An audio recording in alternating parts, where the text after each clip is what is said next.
Okay, so this is lecture 19, and do you have any questions on the previous one?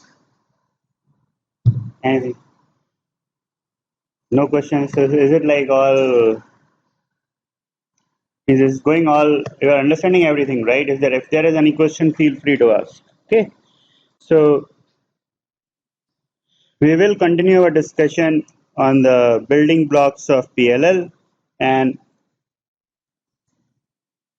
building blocks of charge pump PLL, and the block which we were discussing so far was charge pump, and we consider actually if there are certain uh, sorry yeah if there is any problem with the on and off time or the mismatch between the current, what will be the how will it affect the output of the PLL? Okay, now the actual thing comes is how do we implement it? So just at the block level, we had phase frequency detector with R and V as an input, and I have been drawing this kind of signals since we started the charge pump PLL, and now the real thing comes how we go and implement it. Okay, so this one is up and down. I see, let's say I up and I down, and they both should be equal to whatever current you want, and the current which goes out of the charge pump is ICP. So ideally what we have is I up equals to I down is ICP. Okay, this is an ideal condition. Now let's start replacing this charge pump with some real source. Okay, so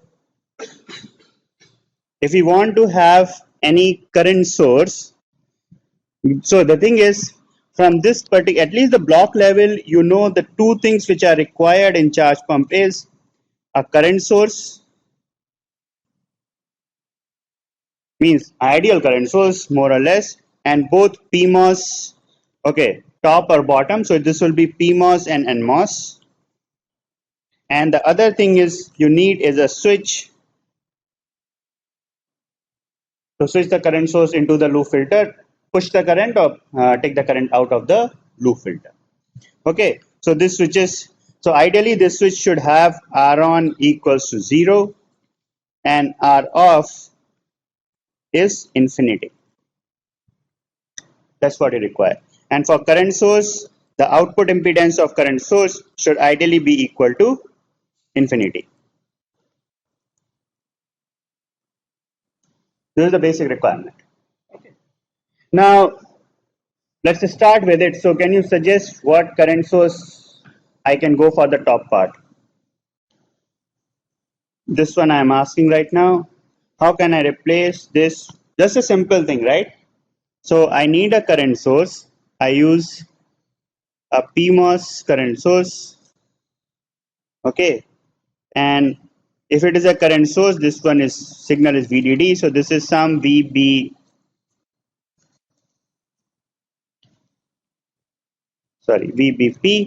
and then I use a switch which is controlled by signal up bar. So this is my top, and my bottom will be down and a current source. Okay, so this one is VBN.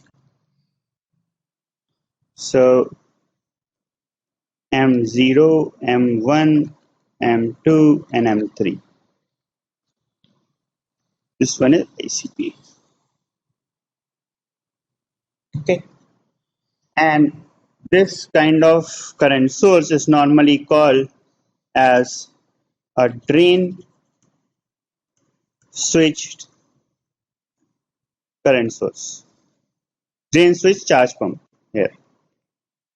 Okay, you are switching the drain of the current source. Now how do we generate this bias? So this is everyone is clear, right? Here M0 and M3 are current sources,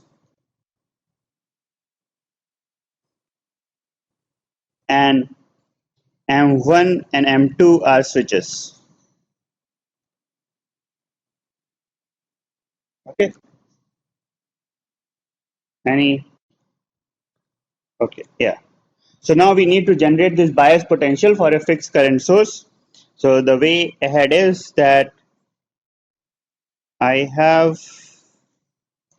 a diode connected current source, let's say ICP, and let me not mirror that thing right now. Sorry. So if I want more of a uh, like mirror thing, so I will have this. Then now I am going to use here VDD, because in on case this will be VDD. Okay, and I push current into this. So let me just use a different color here. Can I have this connection? Right, and then I mirror the current into another NMOS. So this is the same, and then there is PMOS which is connected to ground. Okay, and then the other PMOS which is connected to this. Now how the diode connection comes, you can take the switch sizes such that your current source still remains in saturation. Okay, so now this potential is VBN. Okay,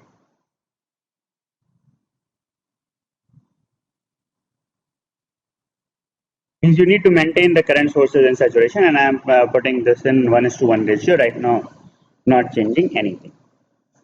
So let's say these are your nodes we control. Yeah, come in.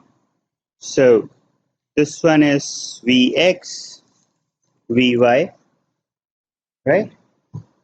So let's just consider the case when your up and down both are means in off state. That means when up is 1, that is up bar is 0. So let me just write up bar is 0 and down is 0. In that case, what are the potential Vx and Vy? Pardon? Which one?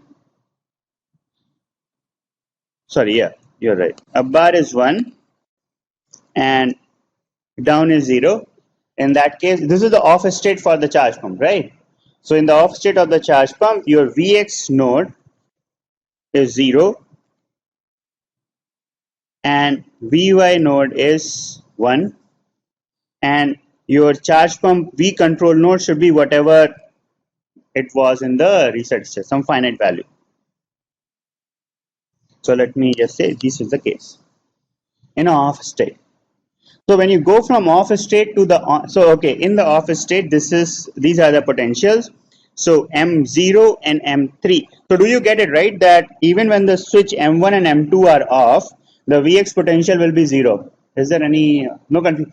Means though the gate potential is not 1 volt, but it is still a bias potential which keeps it active. So it has to go to the V. It will pull that volt potential down to 0. So your M0 and M3 are actually in linear region.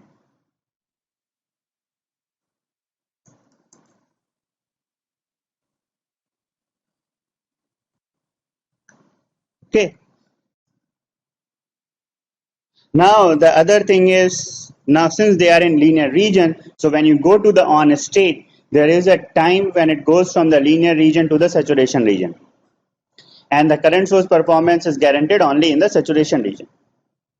Okay. So what you will see is large transient current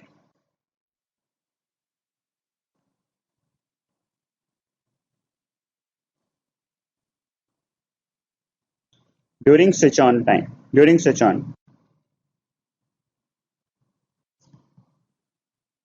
Means your Vx potential has to come from V1 to something Vd sat, which is the current potential. and that current will actually give you a mismatch between the delta current which is being uh, pumped into the loop filter. Okay, so this will actually give rise to delta I every reference period. Delta I current pumped or pulled out depending on the which is greater. Delta I pushed in loop filter every reference period. Now if I am having delta I every reference period and it's in the negative feedback loop, what do you think the PLL will lock to? Certain offset. And then offset will basically give you the spur in the output. Okay. And since the current source you are not able to maintain in a saturation region whenever you are switching on, that is another problem. Means that to begin with, that starts that you will have a delta I. You are having a different capacitance at both these nodes, CP and let's say CN. Okay, that is one problem. Okay, so let me just say, draw actually the capacitors which are around. So I have uh, different capacitors. So why these all means why all these capacitors are important here is or anything delta I which is pumped into the loop filter which is not due to the frequency of phase recovery in its beginning is that actually cause the that actually causes spurs in the clock output. So your clock is no more clean. Okay, so every little detail about this transistor becomes important. So this one which is coming because of the CGD. So let me just make this at a so this trans sorry okay, so if you look this these both this why is the color not changing, so both these transistors which are coming as a CGD of PMOS and NMOS, right? What do you think, and you see that the up and down signals are going from 0 to 1, what will they do?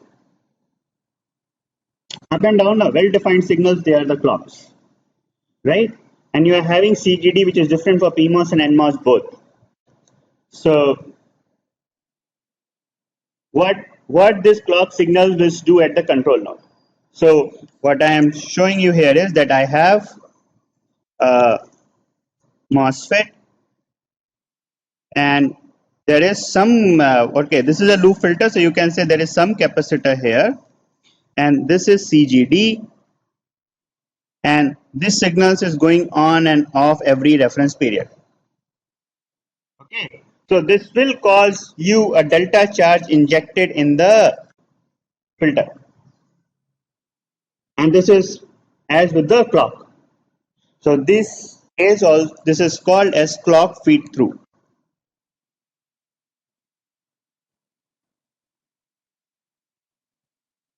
So because the switches are so close to the control node, you inject another charge into the loop filter every clock cycle. So on an average, if you average out those signals, that will be 0 because the loop is going to log. But because you inject some delta every time, that introduces a reference spur at the output, boosts the reference spur at the output. Okay. So you see the two problems here are actually your clock feed through and your current source not remaining in saturation. That takes a time going from linear to the saturation region. So if I want to modify this charge pump where I do not have any switch problem in the path, what is the other way around? Pardon? Excellent. So that's why I phrase my statement like this. If I do not want any switch in the path of the current source, pardon? Current mode driver will actually come up with the, so you see, means overall this is the least power consuming. You consume power only when there is a current source, only when there is a current pumped into the loop filter. So from power point of view, this is not at all.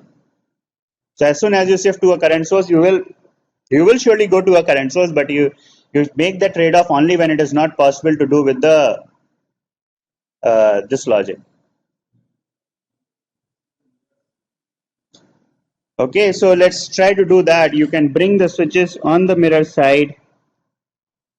So I have this PMOS current source and NMOS current source, and what you are saying is, okay, so first thing is, the way you are suggesting is, this is now 0 always, and this one is connected. So let me just say I am having this as a bar signal, okay, and this is connected in this manner. Are you saying this for the top part? Okay, so what is the problem with, or what is the benefits and problem with this? So this is VBP node. Okay, so now the thing is, okay, this is the bias thing, right? You have a gate capacitance connected here. So every time you switch off the current source, then you mirror. So when you switch on, first the current source has to settle, and once the current source has settled, then only the current will come, right? So in that case, means when you say, so in a off case, the gate potential will surely go to some V control or some other voltage. This thing gets cut off. Means the thing is, if the PMOS gets cut off, then it's either VGS minus VT goes to 0, or its VDS goes to 0. Okay. So going VDS to 0 will be, means this one goes VDS to 0, that is fine. But if here the VDS goes to 0, means this is operating as a switch. I mean to say, if you have a finite potential, if you're not switching off this MOSFET with VGS minus VT goes to 0, by VDS going to 0, then you will be pumping in some current. Okay, but I will just modify this one for whatever he has said, that in place, so I started that in place of having a switch in the path of the current source, I can do this also. So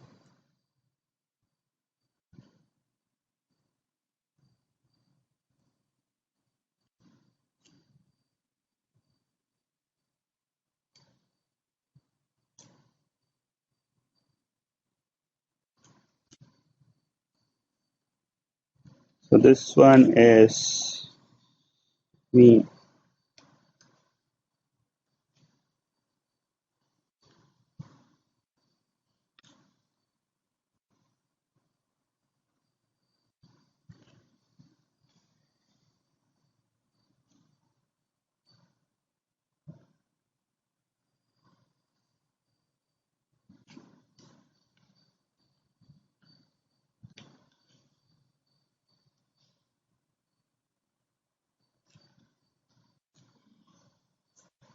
Okay, and this is your ICP node. So what I am doing here is I am CN CP. Let me put it bias, because this is bias cap. I have CBN and CBP. Okay. So what I am doing here is I am changing the gate potential with the up and down signals. So when up is high, at that time you are active, the PMOS is active, the current source. This one is M0 and M1. Right? When up is low, that time the V bias P node is actually pulled to VDD. So it goes off. And the other way it works around for the NMOS. Right? You do not have any switches in the path of the charge pump. So these kind of charge pumps are called as there is no naming, you can remember that was a drain switch, this is gate switched.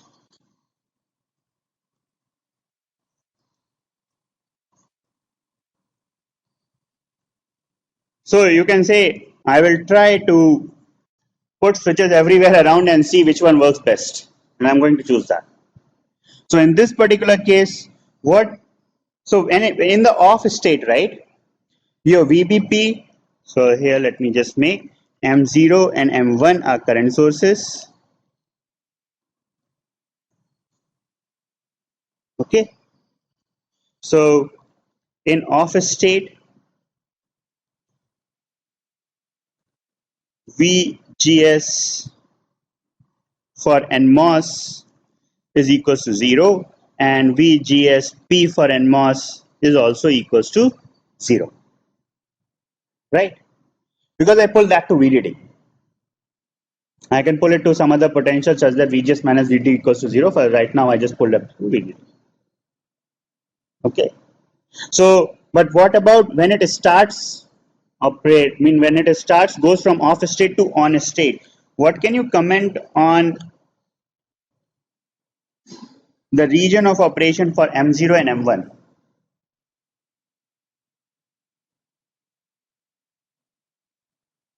So let's say this is 1 volt and this one is sitting at, V control is at 0.5 volt. So VDS is half a volt. You will start from VGS minus VT negative, you will go something positive. So it is still some delta. So these M0 and M1 always remain in saturation. They are either in cutoff or in saturation. They are not in linear region. The transient currents are not that, means it grows slowly, they are not that high. Okay, so M0 and M1 are in such a, this is in contrast to what you have just seen, where when you start in the linear region. Okay, so this is one benefit, but what next?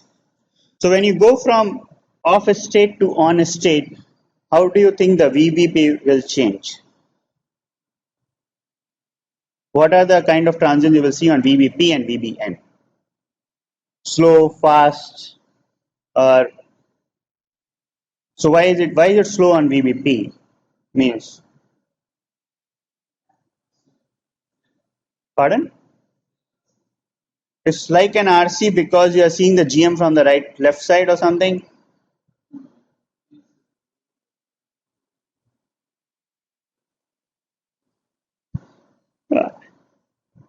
No, can I? So what? How are you saying this is RC? So the thing is, when you go from off state to on state, your transistor, let me name this as M2 and M3, they actually go to off state. So you see, so let me just make this clear. In off state, your this node has been pulled to VDD by like putting a switch to VDD, right? This is like this, means you at the bottom this is 0. Okay. Whereas in case of to on state, you actually remove that switch. So you think that you see that there is no switch at all, or you only have, so CBP and this is VBP. Okay, so this is slightly bad. Okay, so see this, right? In off state, your VBN is equals to 0, right? And your VBP is equals to 1. Because you're pulling those nodes directly to ground or VDD. Now, in on state, this changes to whatever the potential desired, which is coming from here. Okay, and the top potential changes to whatever desired. So the switch in on states are off. This is different from the previous, where in a on state, if you want to have a current conduction, you have the switch on. Okay. But what is the other thing which you will, so you said, so yeah, I will ask specifically what kind of transients you will see at VBP and VBN.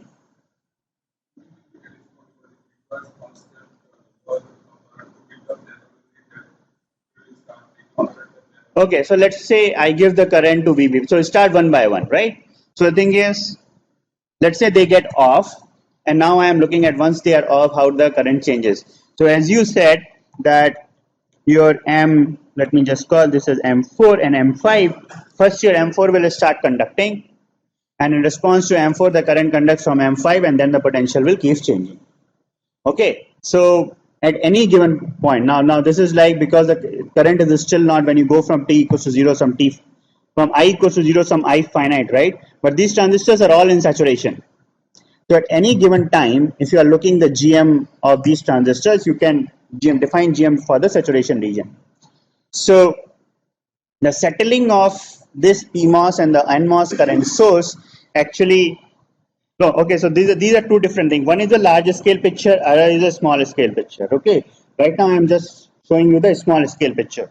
So in a small scale, you have the PMOS current source as, sorry, I drew it wrong. So your PMOS current source, because gate and source are tied up, so that is like 1 by GM, right? And then this is a capacitor CBP.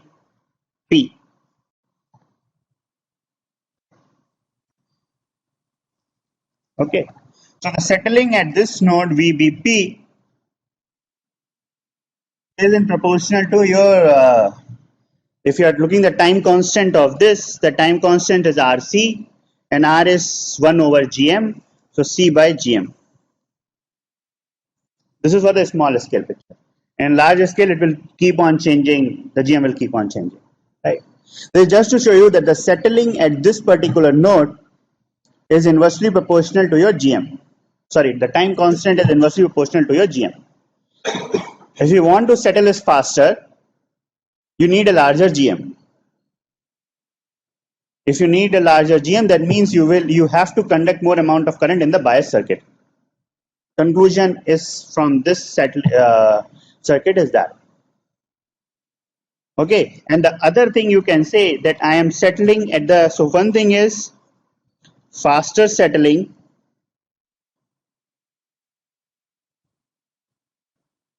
requires large GM or more power. They are the same thing. Okay, and the other thing is the gate capacitance. So now you are having a larger transistor, you will have a larger capacitance also coming with it. Okay, so the gate capacitance itself is used for settling itself is large. So how is this different? Let me just show you. Large gate capacitance, actually slower settling. Okay, so think about it. In this case, I am trying to settle on a capacitor CBP, which is actually the gate capacitance of the transistor. Okay, whereas in this case, I was only, when I was saying, I was only concerned about this parasitic, which is the drain capacitance as such. So the gate switch charge pump will have a slower settling to begin with if you just take the same case. The only thing is that you do not have any switch in the path, so you will have a lesser clock feed through.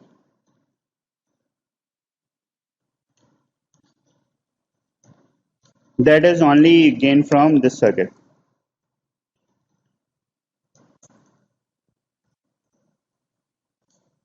Okay. Any questions on these two? Yeah.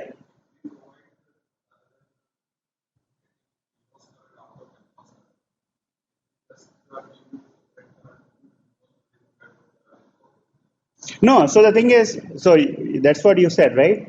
You were saying about the two steps. In first step, so the question is that the PMOS settling is slower.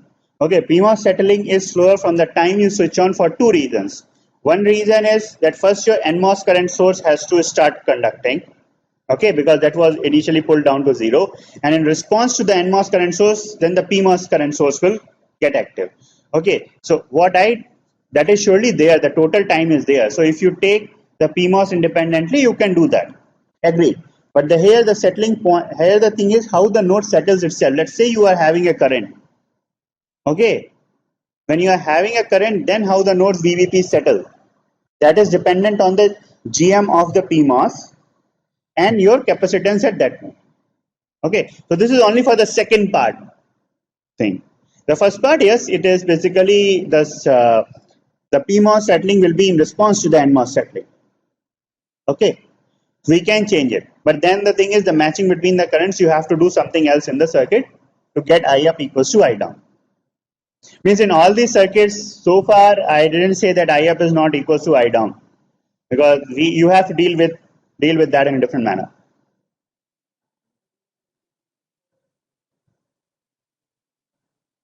We can. Why?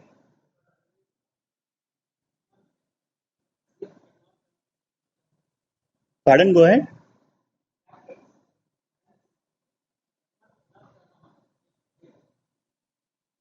M1 cannot turn on. Yeah, M1 cannot turn on if M0 is off. No, no. So can I get your question? Can you rephrase your question again? Up leads. Okay. Yeah.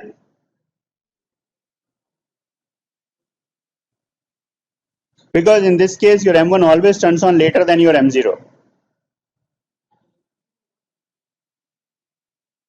Mm, if M0 is so, okay, let me just say this. If M0 will be off only when VBN is 0, right? If VBN is okay, so this one doesn't conduct. Let me just see.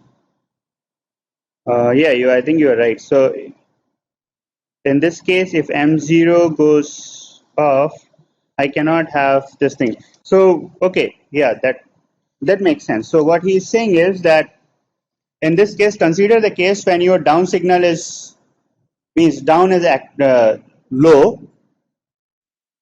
Down is low means your VBN is actually equals to 0. So okay, let me just, yeah, this is a good point. So let's say your down signal is 0 and your up signal is 1. That's the case, right? So if your down signal is 0, then your VBN is 0, that it doesn't conduct. And if this does not conduct, then actually and even when your up is equals to 1, your PMOS cannot conduct because you are not having the current in the NMOS. Okay, so yes, you are right. So what I can just do is, so as he suggested before, uh, okay, so let me,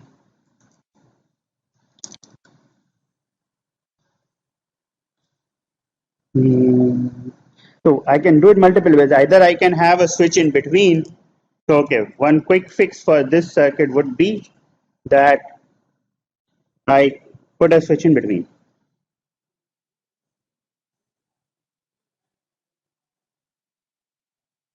Now, even if the original current is always constant, that time you have to go from node VBP1 to VBP some bias potential. No, so the thing is, this startup will happen all the time. So consider. So let me. Okay, let's see.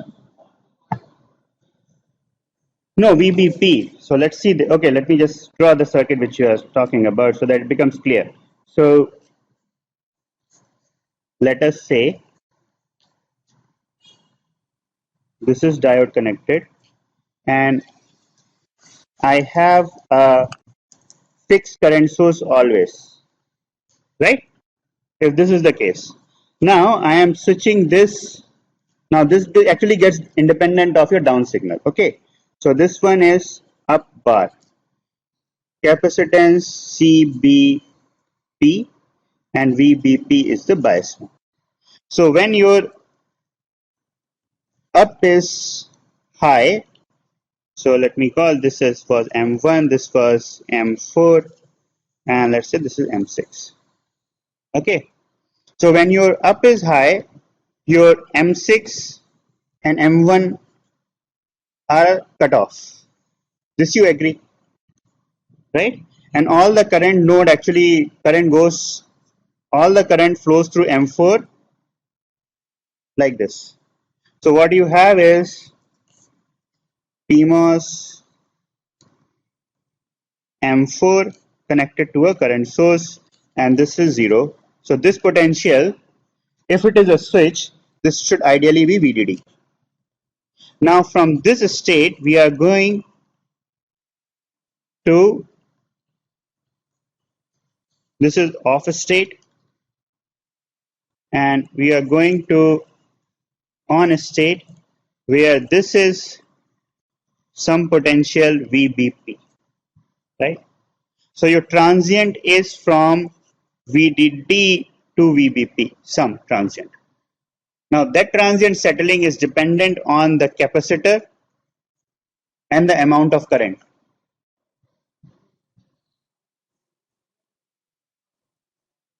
Yeah, this case will be similar to your NMOS. That's what I think he also initially pointed out, that my PMOS is in response to the NMOS. But I think other than that, the flaw in the previous circuit was that if your NMOS, if your down signal is actually, if your down signal doesn't work, is all in an active low state, then your up cannot work at all. I think that's the major flaw in that, rather than keeping both of them the same. So either you fix it, that thing, using a switch in between, which I think will be a more problem, that you are having now two switches in the path. In place of that, I think if you use it independently, that is better. But in that case, you have to make sure I up equals to I down independently. Okay. Yeah, that's a good point. So, but in both these cases, if you are settling the gate of the NMOS or PMOS transistor with a diode connected current sources, the settling actually goes slower.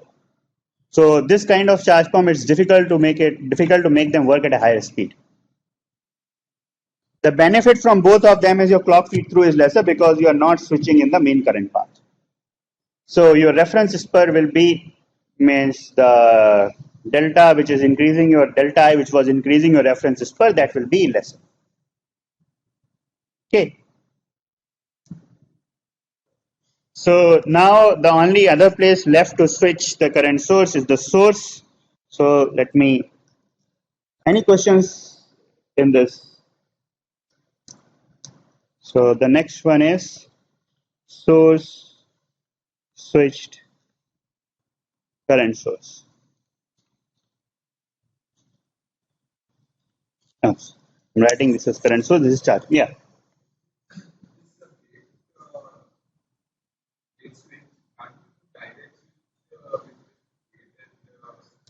Yeah, you can do that. Actually, that makes it more.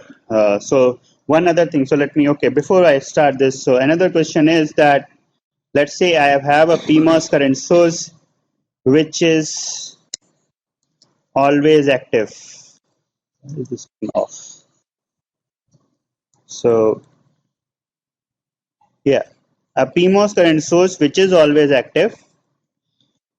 And then I have a switch which connects to your charge pump thing. This is what you suggest, right? So switch is a resistance. Surely you are having a different capacitance at both these nodes, coming like a solid line here. A capacitance here and a capacitance here. The two are different. Okay. So can you tell me when this switch is off? What we are concerned is this one, right? VBP, how my charge pump current source acts. So if your switch is off, what will be my VBP? How much it can hold.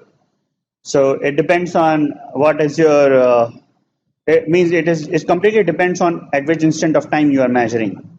Means it may be something at different and one reference cycle, maybe something after 10 reference cycles might be different. It is not fixed overall. Okay. If it is not fixed and you do not want to have that which is varying, it's not in your control. Okay, because that will cause more trouble. Trouble in the sense of reference disperse. So you will keep a switch here. So let me just make it. So if you want to do this, you do it in this manner. When you switch off to the known. See, you cannot keep it to the some unknown potential, so that might be giving the current or doing something there, right? So you can do this thing. Now you can say in place of dealing, so see this. Now one of the switches is on during the on state. So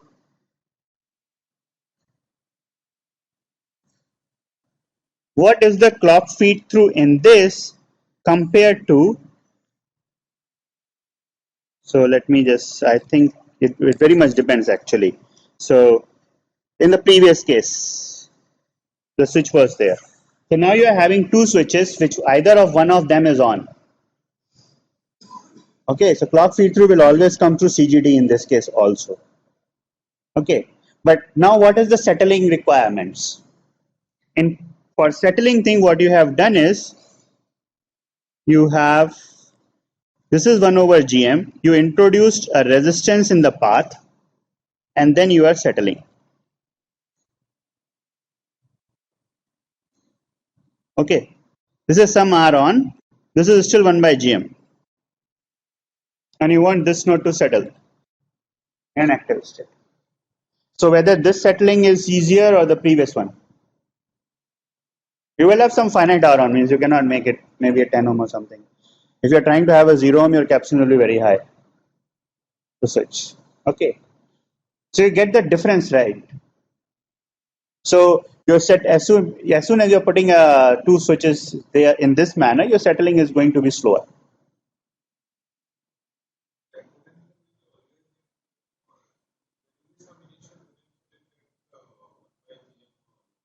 Which one?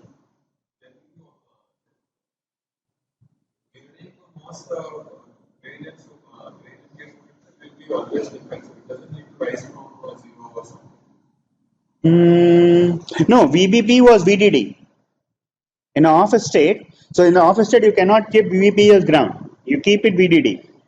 The VBP. So okay, now you are going into a very actual transients of the system. So look at it. VBP was VDD, whatever the capacitor node, and whatever the capacitor at this node. Let me call this as, okay, CA and CB. So your CB was at VDD and your CA was V. So at t equals to 0, your 0 minus your VB. So let me call this as VBP. That was VDD, and VBP dash, which is this node, that was desired VBP. Let's say VBP at infinity, right? This is what it is. And then you surely connect the switch. Then depending on the switch, you do all the if and there is any charge sharing, and then there's the settling. But in the end, what is happening is your VBP is changing from VDD to VPVP. That is fixed all the time. So settling here will means ideally what you want, R on equals to 0. If your R on equals to 0, it becomes the same case as the previous. Okay. Any questions so more on this? So which thing? If CA is much larger than CB, then let me just wait. Yeah, I've missed the CA here. So you're having a CA and CB. Okay. So if CA is much larger, then what are you saying there?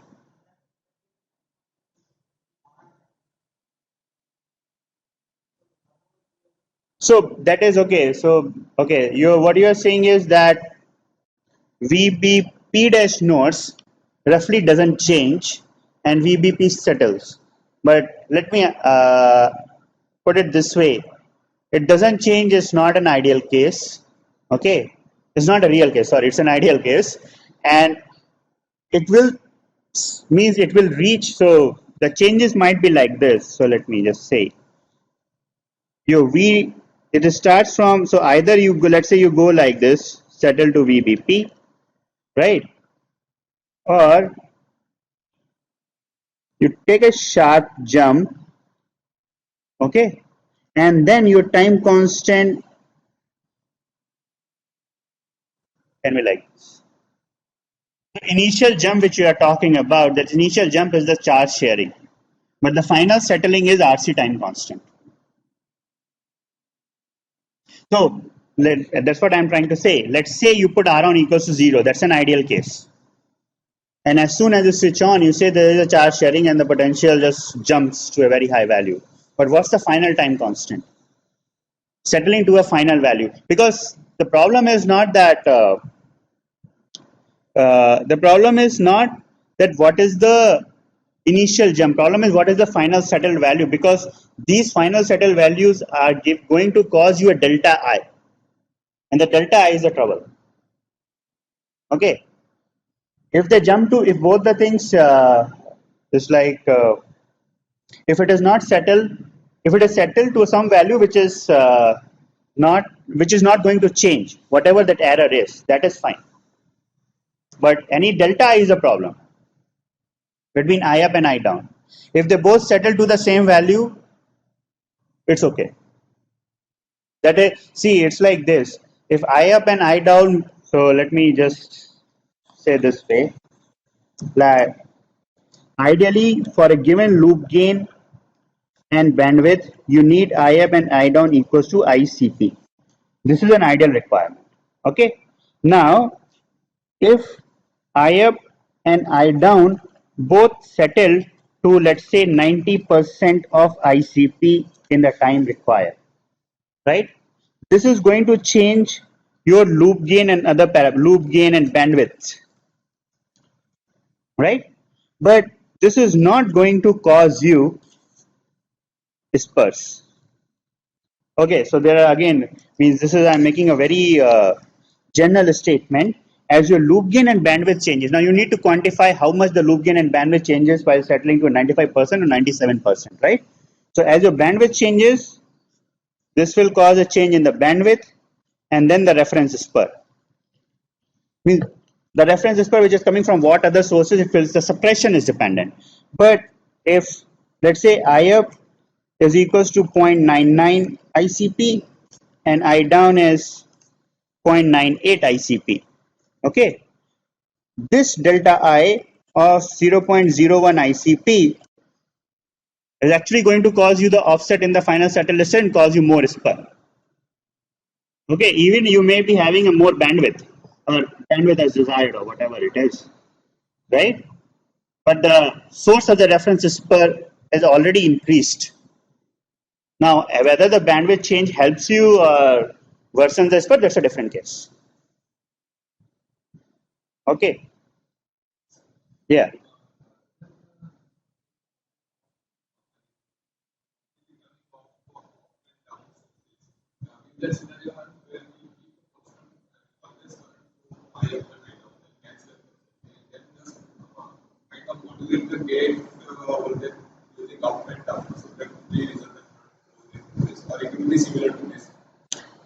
So, okay, let me come back, see your question. So, what you are saying is, let us say I'm having up and down current sources.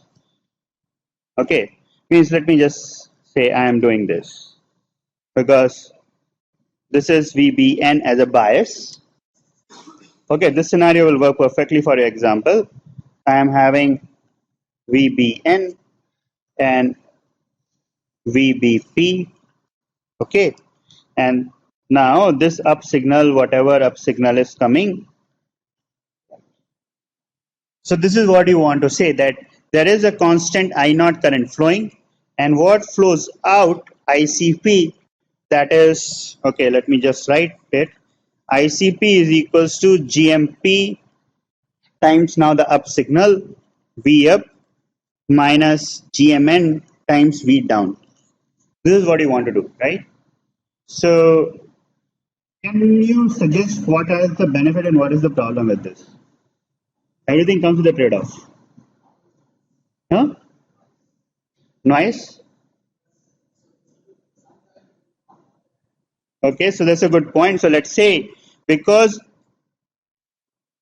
so the first point which you pointed out, that there is a noise source attached to both of them. Oh, this okay. This is IP mean square and IN square. Now, if your current source, both the current sources are on, the noise ICP noise square is nothing but your IP mean square and IN mean square. And this one is not getting modulated by your T reset by TR. This factor is no more there. So you increase the noise. What else? What next? Pardon? Okay, there is a static power. So let me say charge pump consumes, for example, 100 microamperes. So that's the static power which you are going to waste. Okay, I even say 100 microamperes in milliwatts of budget, I can go ahead. But other than that, I think the noise one is a more. Think about a reference of 100 megahertz, which is 10 nanoseconds. Your reset times are 200 picoseconds. So you are having 0.2 nanosecond by 10 nanoseconds, right? So this is 1 by 50 ratio. So you actually change by 34 dB. Sorry, 36 dB. So 100 by 2, right? 100 is your 40 dB and 20 log 2. So this is in 10 log 2 because this comes in the power square. So 10 log of 100, that's it 10, and then you have 7 dB change in the charge pump noise current. Okay, 100 microampere may not be of that big issue. What do you think the other is the problem? So let me just say, earlier you were able to work with up bar and down signals which are CMOS logic. Now you are relying on the linearity of the MOSFET. And you need up and down to be very well constrained sinusoidal or some signals, right? Which will be hard to get it. That will require more than this 100 microampere of current here. Getting the linearity in the up and down signals may require you the more power. Okay, so linearity. So far, linearity of charge pump was not a question. It's only the initial and final values. Now the linearity of charge pump becomes a question. So you may use it. It's not that, see, okay, let me stop here.